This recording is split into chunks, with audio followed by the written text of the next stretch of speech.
সামনে তো ভোট, মানে এপ্রিল মাসে 23 তারিখ আর 29 তারিখ ভোট রয়েছে। আপনি ভোটটা দিতে পারবেন তো?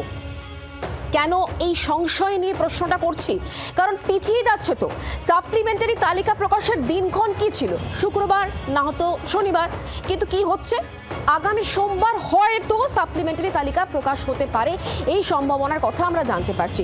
ইতিমধ্যেই অঙ্কটা কি, এখনো পর্যন্ত কমিশন সূত্র মারফত যে খবর আমরা পাচ্ছি, 25,34,000 যারা আন্ডার অ্যাডজুডিকেশন, তাদের নথি নিষ্পত্তি ইতিমধ্যে হয়েছে, তাদের লিস্ট বেরোবে। তাহলে বাকি রইল কত? প্রায় 35 লক্ষ। তাদের ভবিষ্যৎ কি, এই প্রশ্ন উঠছে। তারা কি ভোটটা দিতে পারবেন?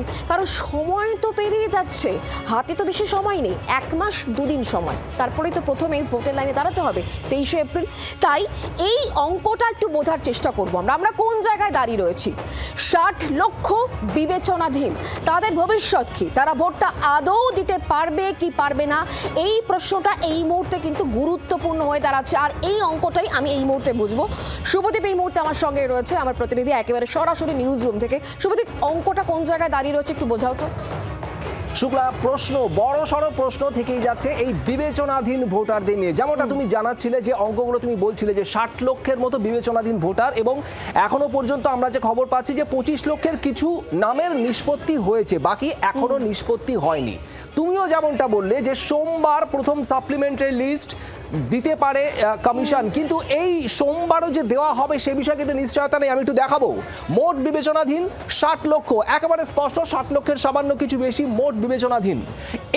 এরা কত ভোট দিতে পারবেন কিনা সেটাই প্রশ্ন। প্রথম সাপ্লিমেন্টারি তালিকায় থাকবে 25 লক্ষেরও বেশি নাম, যেমনটা তুমিও বলছিলে 25 লক্ষের কিছু নাম বেশি নাম সেটা নিষ্পত্তি হয়ে গিয়েছে। ধাপে ধাপে বেরোবে সাপ্লিমেন্টারি তালিকা।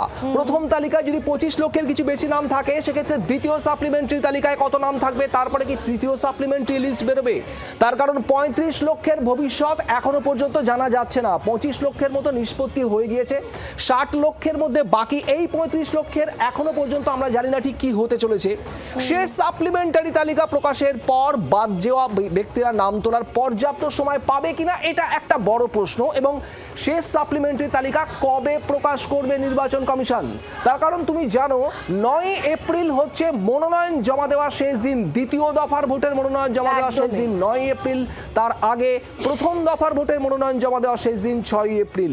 এই 9 এপ্রিল অর্থাৎ মনোনয়ন জমা দেওয়ার একেবারে শেষ দিন পর্যন্ত যাদের নামের নিষ্পত্তি হয়ে যাবে তাদের সবার নাম ভোটার তালিকায় উঠবে, এমনটাই কিন্তু কমিশন সূত্রে বলা হচ্ছে। কিন্তু এখানেই বড় সড়ো প্রশ্নটা থাকছে যে সাপ্লিমেন্টারি তালিকায় শেষ পর্যন্ত এই 60 লক্ষের মধ্যে কত নাম থাকবে। একদমই তাই, মানে অঙ্কটা থেকে জটিল, এটা পরিষ্কার। এই জটিল অঙ্কটা আমরা আরো একটু সহজ করব। শুভদীপ, তোমায় ধন্যবাদ। আমি অর্কদীপ তো তোমার কাছে জানার চেষ্টা করব, যে অঙ্কর কথা শুভদীপ এতক্ষণ ধরে বোঝাচ্ছিল, 60 লক্ষ আন্ডার অ্যাডজুডিকেশন, 25,34,000 নথি নিষ্পত্তি হয়েছে। কিন্তু প্রশ্ন এটা, এই যে সময়টা আস্তে আস্তে কমে যাচ্ছে, এতে যাদের নাম বাদ পড়ছে তারা আবার ট্রাইব্যুনালে যাবেন, তাদের নাম আবার তোলা হবে, এই সময়টা কি আদৌ পাওয়া সম্ভব?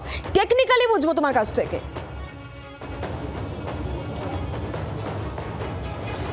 বিষয়টা দুভাবে বোঝার বিষয় রয়েছে শুক্লা। দেখো, 6 তারিখ এবং 9 তারিখ এই দুটো খুব গুরুত্বপূর্ণ ডেট এপ্রিল মাসের।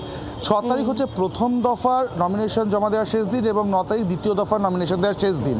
প্রথম দফাতে যে 152টি কেন্দ্রে ভোট রয়েছে, সেই 152টি কেন্দ্রের মধ্যে যাদের নাম অ্যাডজুডিকেশনে আছে তাদের নাম উঠতে পারে 5 তারিখ অবধি। এবং দ্বিতীয় দফার ক্ষেত্রে 9 এপ্রিল, তার আগের দিন হচ্ছে 8ই এপ্রিল। 8ই এপ্রিলের মধ্যে দ্বিতীয় দফাতে যে কেন্দ্রগুলিতে ভোট রয়েছে সেই কেন্দ্রগুলোতে নাম 8 তারিখ অবধি তোলা যাবে। অর্থাৎ নমিনেশন উইথড্রয়ালের শেষ দিনের আগের দিন পর্যন্ত এই নামগুলো তোলা যাবে। ফলে সব মিলিয়ে এই দুটো ডেট মানে সপ্তাহ দুয়েক বাকি। 1000 মতো নাম অ্যাডজুডিকেশন ছিল, তার মধ্যে যেটা জানা যাচ্ছে 25,34,000 মতো নামের নথি নিষ্পত্তি হয়েছে। এদের নাম সম্ভবত সোমবার পাবলিশ করা হবে, কারণ শুক্রবার শনিবার পাবলিশ করার কথা থাকলেও, অর্থাৎ আজ এবং আগামীকাল পাবলিশ করার কথা থাকলেও, যেহেতু এই মুহূর্তে একটা উৎসবের মরশুম রয়েছে সেই জন্য এই লিস্ট পাবলিশ করা হচ্ছে না, এবং একই সঙ্গে পোর্টালটা রেডি নয় বলেই কমিশন সূত্রে খবর সোমবার পাবলিশ হওয়ার সম্ভাবনা রয়েছে।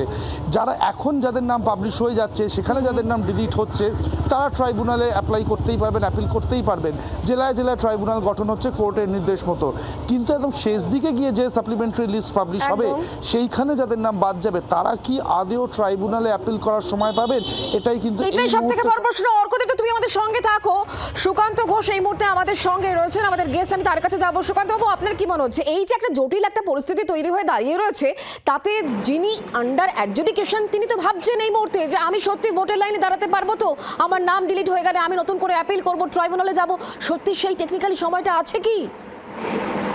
দেখো, 700 বেশি বিচারক, অতিরিক্ত বিচারকরা এই কাজে যুক্ত আছে এবং নির্বাচন কমিশন সূত্রে খবর প্রতিদিন মোটামুটি 1 লাখ করে যারা এরকম বিচারাধীন রয়েছে সেই নামগুলোর মূলত তারা চেষ্টা করছেন সব নামগুলোর যদি সঠিক তথ্য থাকে তাদেরকে 25 লক্ষ যেটা বলছে ওরা সেটার মধ্যে চলে এসেছে। কিন্তু তুমি দেখো যে এই সময়ের মধ্যে যদি ভোটদাতারা তাদের নাম আছে কিনা সেটাই জানতে না পারে, তাহলে সমস্যাটা কি সুপ্রিম কোর্টের কিন্তু হস্তক্ষেপ করার জায়গা তৈরি হচ্ছে।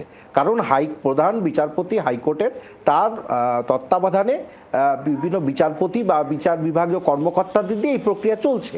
এই প্রক্রিয়া যেটা দুটো ডেডলাইন, এই ডেডলাইনের মধ্যে কতটা 7 এপ্রিল বা এদিকে 5 এপ্রিল এর মধ্যে কি দিতে পারবে? যদি না পারে তাহলে সাপ্লিমেন্টারি লিস্টে যাদের ধরো থাকবে কি থাকবে না, বা যারা এই যে ট্রাইব্যুনালে অ্যাপিল করবে এই অ্যাপিল করার সময়টা কতটুকু তারা পাবে, বা তারা সেই সময়ের মধ্যে কি কাগজগুলো যে ডকুমেন্টসগুলো প্রয়োজন সেগুলো কি তারা রাখতে পারবে ট্রাইব্যুনালের সামনে? এইগুলো কিন্তু অত্যন্ত ভয়ঙ্কর প্রশ্ন, কারণ তার একটা নাগরিকের তাহলে আবারও নতুন করে একটা জটিলতা তৈরি হতে পারে, সেই চান্সটা রয়েছে। একদম একদম, আমি সেই কারণেই বলছি যে তার রাজনৈতিক অধিকার প্রয়োগ না করতে পারলেই কিন্তু সুপ্রিম কোর্ট হস্তক্ষেপ করবে। কারণ সুপ্রিম কোর্ট এর আগেও কিন্তু বারবার সতর্ক দৃষ্টি দিচ্ছে। এবং তোমায় মনে রাখতে হবে, এখনো অবধি পূর্ণাঙ্গ ভোটার তালিকা যদি নমিনেশন আগে না পাওয়া যায়, ধরে নিলাম, তাহলে এই যে নির্বাচন প্রক্রিয়া 23 এপ্রিল 29 এপ্রিল, আমার মনে হয় যারা রাজনৈতিক অধিকার প্রয়োগ করতে পারবে না তারা হয়তো কোর্টেও যেতে পারে বা কোনো দল যেতে পারে। সুতরাং কোথাও গিয়ে নির্বাচন কমিশনের এই যে যাদের নামগুলো বিচারাধীন রয়েছে এই কাজটা করবার ক্ষেত্রে 700 জন যে বিচারক, এই প্রশ্নটা খুব গুরুত্বপূর্ণ হয়ে দাঁড়াচ্ছে। নির্বাচন কমিশনের তো দায়িত্বের মধ্যে পড়ে যে প্রত্যেক ভোটারের যে ভোটাধিকার সেটা সুনিশ্চিত করতে হবে। এটা নির্বাচন কমিশনার সিইসি তিনি নিজেও বলেছিলেন যে যারা বৈধ ভোটার তাদের কারো নাম বাদ যাবে না। কিন্তু এখানে তো যাদের নাম ডিলিট হয়ে যাচ্ছে, যারা বৈধ ভোটার তারা নাম তোলার ক্ষেত্রে টেকনিক্যালি কিছু সমস্যা হয়ে দাঁড়াচ্ছে, সময় তো পাওয়া যাচ্ছে না। না একদমই, তুমি দেখো 25 লক্ষ সামথিং ভোটারদের বলেছে 34,000 আজকের মধ্যে লিস্টটা বের করবে, হ্যাঁ। সেটাও আমরা জানি না কি হবে। এবার বাকি যারা রয়েছে, তুমি প্রতিদিন যদি 2 লক্ষ করে যে নির্বাচন কমিশন টার্গেট রেখেছিল সেটা তো ফুলফিল হচ্ছে না। এবার তোমার বুঝতে হবে যে নির্বাচন কমিশনের সুষ্ঠু নির্বাচন শুধু নয়, ভোটদাতারা যেন তাদের ইলেকট্রাল রোলে যদি নামই না থাকে, তাহলে তারা কিন্তু এই যে 700 জন বিচারপতি, অতিরিক্ত বিচারপতি, অবসরপ্রাপ্ত বিচারপতিদের কাজ হচ্ছে এটা আরো বাড়ানো যেত।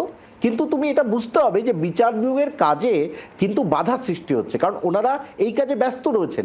এই কারণে কিন্তু 700-র বেশি করার পক্ষে একটা মহল দাবি করেছিল অন্তত 1000 অবসরপ্রাপ্ত বিচারপতি এবং বিচারপতিরা মিলে যদি এই প্রসেসটা করতো, স্ক্রুটনির এই যে প্রসেসটা, তাহলে কাজটা হয়তো আরো স্মুথলি এগোতো। আমরা বুঝতে পারছি, অর্থাৎ বোঝাই যাচ্ছে নির্বাচন কমিশন যে চাপে রয়েছে সেটা একেবারে পরিষ্কার। সুকান্ত বাবু, আপনি আমাদের সঙ্গে থাকুন। চাপ যে চলছে সেটা আমরা একেবারে ভালো করে বুঝতে পারছি।